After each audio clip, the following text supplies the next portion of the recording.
بلغ العلا بكماله كشف الدجى بجمال حسنت جميع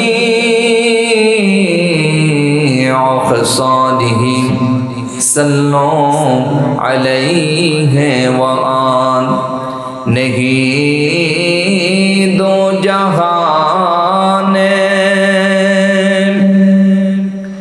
मिसाल मोहम्मद जमाल खुदा है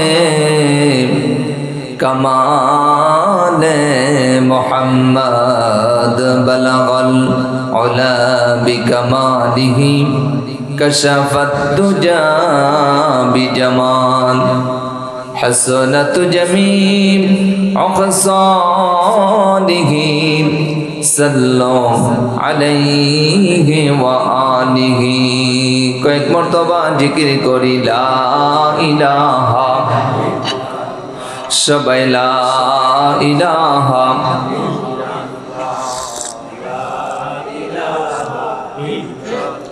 জোরে লা ইলাহা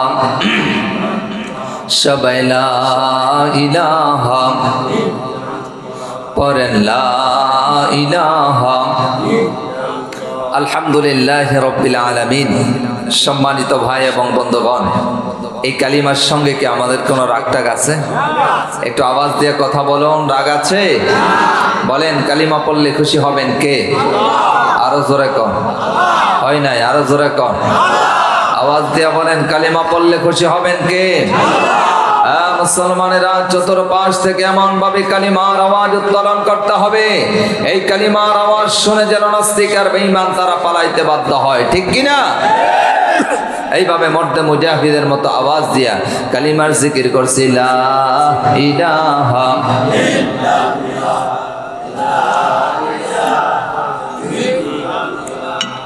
লা ইলাহা ইল্লাল্লাহ লা ইলাহা সবাই লা ইলাহা ইল্লাল্লাহ লা ইলাহা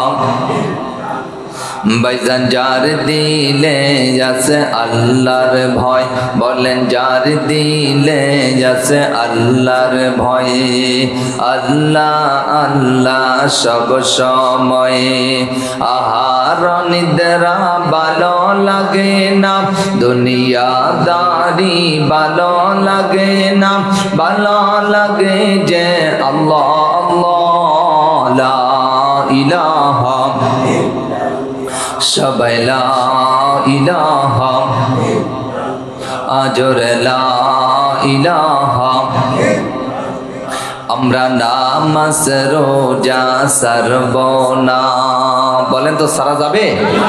আওয়াজ দিয়ে কথা বলেন, সারা যাবে? আমরা নামাজ রোজা সারব না, বলেন নামাজ রোজা সারব, আমরা মা বাবার খেদমত ভুলব না, সুদ ঘুষ খাইব না, মোরা লা ইলাহা আজরে লা ইলাহা সবাই লা ইলাহা অপরেন লা ইলাহা লা ইলাহা ইল্লাল্লাহু মুহাম্মাদুর রাসূলুল্লাহ।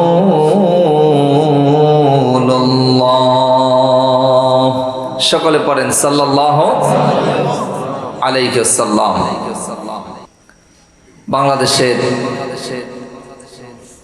ঐতিহ্যবাহী জেলা গাজীপুর, তার অন্তর্গত কালীগঞ্জ উপজেলায় অবস্থিত বড়গাঁও পূর্বপাড়া বাইতুল মামুর জামি মসজিদের উন্নয়ন কল্পে দ্বিতীয়বারের মতো বার্ষিক ওয়াজ ও দোয়ার মাহফিল। আজকে প্রোগ্রামের সম্মানিত সভাপতি অত্র এলাকার সুনামধন্য ব্যক্তিত্ব জনাব মোহাম্মদ জাহাঙ্গীর আলম ফরাজি সাহেব, সম্মানিত মেম্বার মুক্তারপুর ইউনিয়ন পরিষদ। আলহামদুলিল্লাহ, আমরা দোয়া করছি আল্লাহ পাক সভাপতি সাহেবের হায়াতের মধ্যে বরকত দান করুন, বলেন আমিন। যে আল্লাহ তাআলা আমাদেরকে দুনিয়ার সবগুলা কাজকর্ম ফেলে দিয়ে হাদিসের বাসায় জান্নাতের বাগানে আসা বসা, আমার মতো একজন নগণ্য মানুষকে কিছু কথা বলা, আপনাদেরকে শোনার মতো সময় সুযোগ করে দিয়েছেন।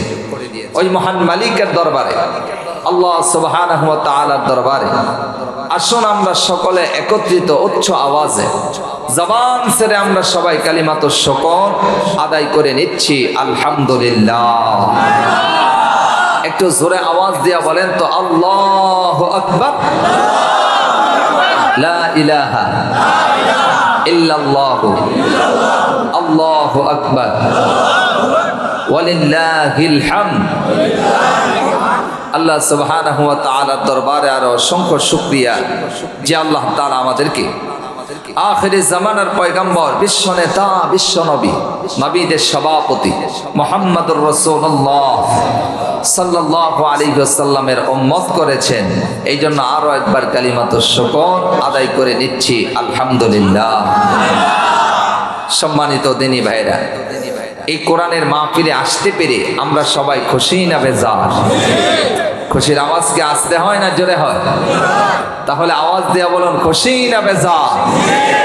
খুশি। খুশি হওয়ারই কথা, কারণ এই জান্নাতের বাগানে সবাই আসতে পারে?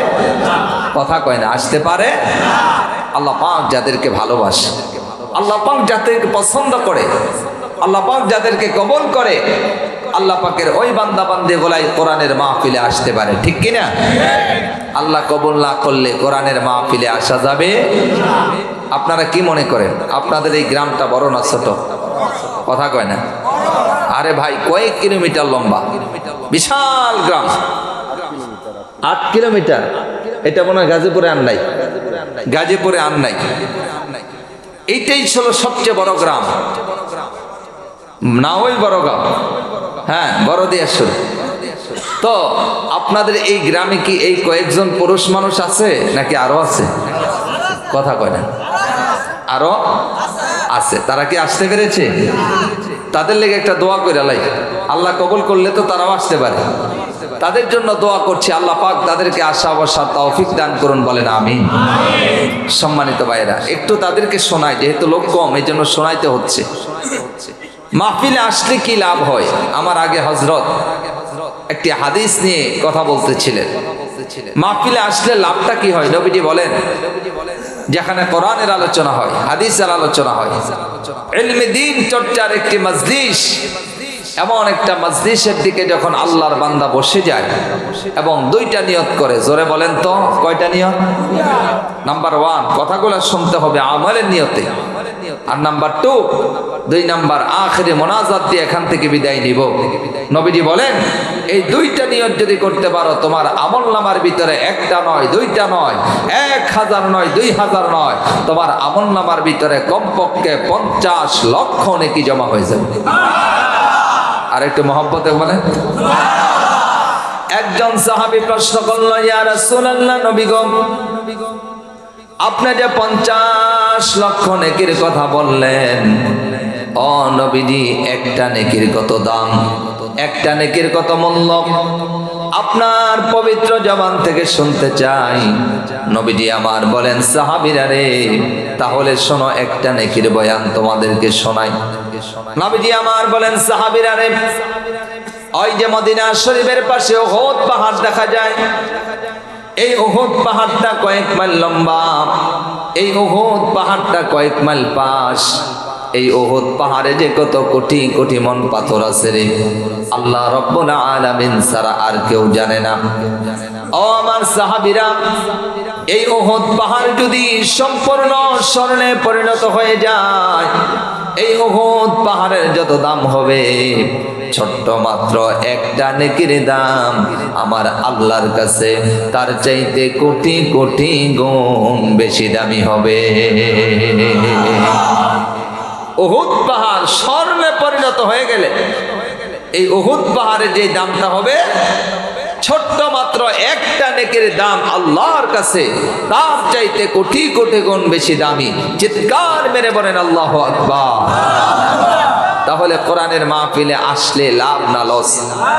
আরো জোরে কোন, আর একটু জোরে কোন। আর একটা হাদিসের অনুবাদ শোনায়া মূল আলোচনায় যাব।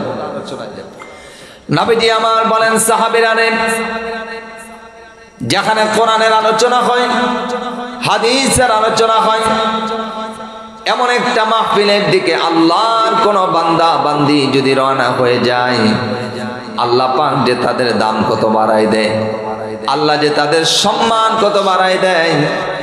এক একটা লোকের জন্য একজন নয়, দুইজন নয়, 1000 নয়, 2000 নয়, এক একটা লোকের জন্য আল্লাহ পাক 70,000 করে রহমতের ফেরেশতা বাজেট করে দেয়। এখানে যারা আসছি, এক একটা লোকের জন্য 70,000 ফেরেশতা বাজেট করে দিয়েছেন কে? যারা রাস্তায় ঘুরতেছে তাদের সাথে কোনো ফেরেশতা আছে? কথা বলেন, আছে? তা করে শয়তান ঘুরায়। কে ঘুরায়? শয়তান। কয়ে এদিক দিয়ে ঘুর, চা খা, বিভিন্ন কিছু খা, সুযোগ পাইলে আবার 2 আঙ্গুলের চিপার ভিতরে নিয়ে মোমবাতিটা।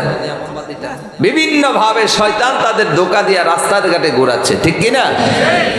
কিন্তু আল্লাহ তাআলা আমাদেরকে কোরআনের মাহফিলে বসাই দিছে, এক একটা লোকের জন্য আল্লাহ 70,000 রহমতের ফেরেশতা বাজেট করে দিয়েছে। সুবহানাল্লাহ বলেন। আপনারা যখন বসে পড়লেন, এই ফেরেশতাগুলো আল্লাহকে ডেকে বলে, মালিক, তোমার বান্দা বান্দিগুলা বসে পড়েছে, এখন কি আমরা বিদায় নিয়ে চলে যাব নাকি? আল্লাহ বলে, না রে ফেরেশতা, না না, তোমরা বিদায় নিয়ে চলে যেও না। এলাকায় হাজার হাজার মানুষ আছে, সবাই কিন্তু কোরআনের মাহফিলে আসতে পারে নাই। যারা কোরআনের মাহফিলে আসছে তারা বড় দামি, তাদের পরিচয় জানো না। তারা এখন আর রিস্কাওয়ালা না, এখন আর ঠেলাওয়ালা না, এখন আর ভ্যানওয়ালা না, এখন আর চাকরিজীবী নয়, এখন আর ব্যবসায়ী নয়, এখন আর তারা বক্তা নয়, শ্রোতা নয়, সব পরিচয় বাদ হয়ে গেছে। কোরআনের মাহফিলে বসার কারণে একটাই পরিচয় হয়ে গেছে, এই পরিচয়টা হলো, এই মানুষগুলা হলো আমি আল্লাহ পাকের মেহমান। আমরা এই মুহূর্তে কার মেহমান? আস্তা নয়, জোরে বলুন, কার মেহমান? আমরা হলাম এই মুহূর্তে আল্লাহ পাকের মেহমান। আল্লাহ কয়, আমার মেহমানদেরকে রেখে চলে যেও না। আমার এই মেহমানগুলো হাত দ্বারা, পা দ্বারা, শরীরের অঙ্গ পতঙ্গ দ্বারা যত সগীরা গুনাহ করেছে, কবিরা গুনাহ তো তওবা ব্যতীত মাফ হয় না। এই সগীরা গুনাহগুলো মাফ করে দিবেন কে? আহা, আর যদি আজকে কেউ এই নিয়ত করতে পারে, আর কোনোদিন নামাজ ছাড়বো না, আর কোনোদিন পর্দা ছাড়বো না, আর কোনোদিন হারাম খাবো না, আর কোনোদিন সুদঘুষ খাবো না, আর কোনোদিন মিথ্যা বলবো না, আর কোনোদিন জানা করবো না, এই রকম গুনাহ ছাড়ার নিয়ত যদি কেউ করতে পারে, তওবা করতে পারে, তার জীবনের গুনাহগুলা মাফ করে দিবেন কে? আল্লাহ রাব্বুল আলামিন কোরআনুল কারীমের আয়াত নাযিল করে বান্দাকে শুভ সংবাদ শোনায়। আল্লাহ পাক বলেন, ইল্লা মান তাবা ওয়া আমানা ওয়া আমিলা আমালান সালিহান ফাউলাইকা ইউবাদদিলুল্লাহু সাইয়্যাতিহিম হাসানাত ওয়া কানাল্লাহু গফুরুর রহিমা। সুবহানাল্লাহ বলেন। আল্লাহ পাক বলেন, ইল্লা মান তাবা, হে গোলাম, যদি তুমি তওবা করতে পারো, আওয়াজ দিয়া বলেন, কি করতে পারো? ওয়া আমানা, ঈমান আনতে পারো, ঈমান আনার পরে ওয়া আমিলা আমালান সালিহান, ঈমান আনার পরে যদি তুমি নেক কাজ করতে পারো, আল্লাহ বলেন ফাউলাইকা ইউবাদদিলুল্লাহু সাইয়্যাতিহিম হাসানাত। বান্দারে আমি শুধু তোর জীবনের গুনাহগুলাই মাফ করব না, ওই যে পাহাড় পরিমাণ গুনাহ নিয়া আমি আল্লাহর কাছে মাফ চাইলা, ওই যে পাহাড় পরিমাণ গুনাহ নিয়া আমি আল্লাহর কাছে তওবা করলা, ওই পাহাড় পরিমাণ গুনাহগুলা আমি আল্লাহ নেক দ্বারা পরিবর্তন করে দিব। বড় গাঁও এলাকার মুসলমানেরা আপনারা একটা জবাব দেন, একটু আওয়াজ দিয়া বলেন তো আমাদের তওবাগুলা কবুল করার মালিক কে? এই জন্যই তো আল্লাহ পাক এত বড় ঘোষণা দিলেন যে আমি শুধু জীবনের গুনাহগুলাই মাফ করব না, ওই পাহাড় পরিমাণ গুনাহগুলা আমি আল্লাহ নেক দ্বারা বদলাই দিব। এত বড় ঘোষণা পৃথিবীর কেউ দিতে পারে না, শুধুমাত্র একজন দিতে পারে। একটু আওয়াজ দিয়ে বলতে হবে তিনি কে? এই জন্যই তো আল্লাহ পাক এই ঘোষণা দিয়ে আবার নিজের পরিচয়টা আমাদের সামনে উপস্থাপন করেছে। সুবহানাল্লাহ বলেন। আল্লাহ পাক কত সুন্দর করে বলেন, ওয়া হুয়াল্লাযী ইয়াকবালু তাওবাতা আন ইবাদিহি ওয়া ইয়াফু আনিস সাইয়্যাত ওয়া ইয়ালামু মা তাফআলুন। সুবহানাল্লাহ বলেন। আল্লাহ বলে, বান্দারে আমি তো তোর সহিষ্ণুতা যিনি তোর তওবা কবুল করি। জোরে কর, তওবা কবুল করার মালিক কি? আমাদের গুনাহগুলো মাফ করার মালিক কি? ও বন্ধু, বান্দা কোন নিয়তে তওবা করে বান্দার মনের গহীনের খবরটাও একজন রাখে। একটু চিল্লায় আওয়াজ দিয়ে বলতে হবে তিনি কে? তাহলে বান্দা মনের মধ্যে যা রাখে পৃথিবীর কেউ জানে না, একজন জানেন, আল্লাহ। জোরে বলেন, কে জানে? আল্লাহ জানে। তাহলে কে কোন নিয়তে আসছি আল্লাহ জানে কি জানে না? আরো আসতে নয়, জোরে বলুন, জানে কি জানে না? আল্লাহ জানে। সম্মানিত ভাইরা, আল্লাহ তাআলা আমাদের মনের যে বাসনা এটা সহি করে আল্লাহ যেন এখানে আসা বসা কবুল করে, বলেন আমিন। আমাকে একটি সূরা দেওয়া হয়েছে, সূরার নাম হলো সূরাতুল কাউসার। সূরাটার নাম কি? সূরাতুল কাউসার। এটা কি আমাদের সকলের জানা আছে না? কোরআনুল কারীমের মধ্যে সূরা আছে 114টা। কয়টা? একটু কথা বলা লাগবে। কয়টা? মূল তাফসীরে আলোচনায় ঢুকতে চাই আজকে দিন। কোরআনুল কারীমের মধ্যে সূরা আছে 114টা। সূরা আল কাউসার এটা সিরিয়ালে হলো 108 নাম্বার। জোরে বলেন, কয় নাম্বার? 108 নাম্বার। এই সূরার ভিতরে আয়াত আছে 3টা। জোরে বলেন, আয়াত আছে কয়টা? 3টা। রুকু আছে 1টা। এই সূরাটা অধিকাংশ মুফাসসির বলেছেন যে সূরাটা হলো মাক্কি সূরা। সূরাটা কি সূরা? মাক্কি সূরা। অধিকাংশ মুফাসসিরের মত, কেউ কেউ মাদানিও বলেছে। যাই হোক, মাক্কি হোক আর মাদানি হোক, এই সূরাটা নাযিল হয়েছে এমন একটা সময় নবী সাল্লাল্লাহু আলাইহি ওয়াসাল্লামকে আল্লাহ তাআলা পুত্র সন্তান দান করেছিলেন, কিন্তু পুত্ররা বেঁচে রয় নাই, নিয়ে গেছেন কে? আল্লাহ।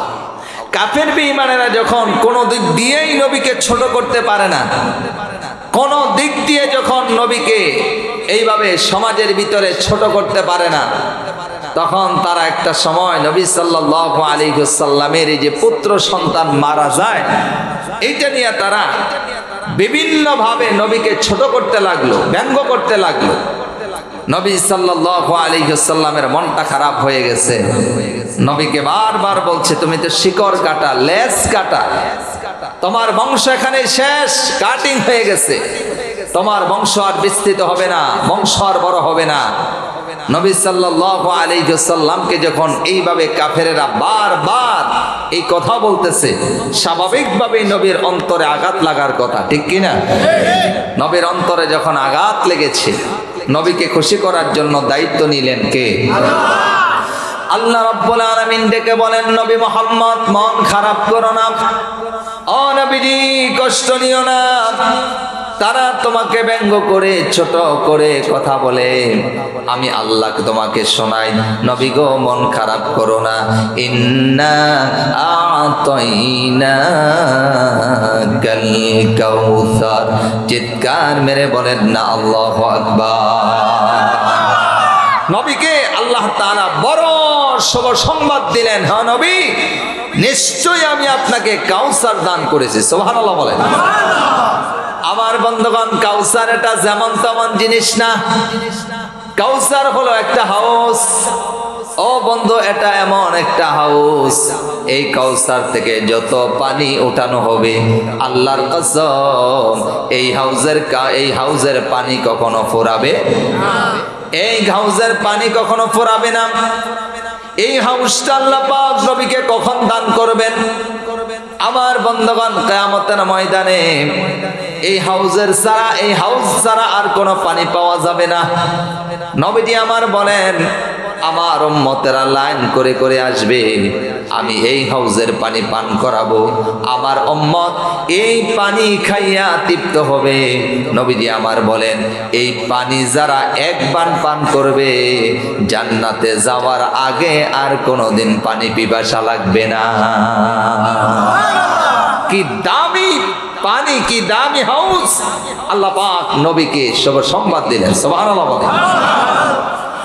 বড়গাঁও এলাকার মুসলমানেরা, তাহলে বলুন, আমরা যারা এখানে আছি, আমরা কি এই হাউজের পানি পান করতে চাই কি চাই না?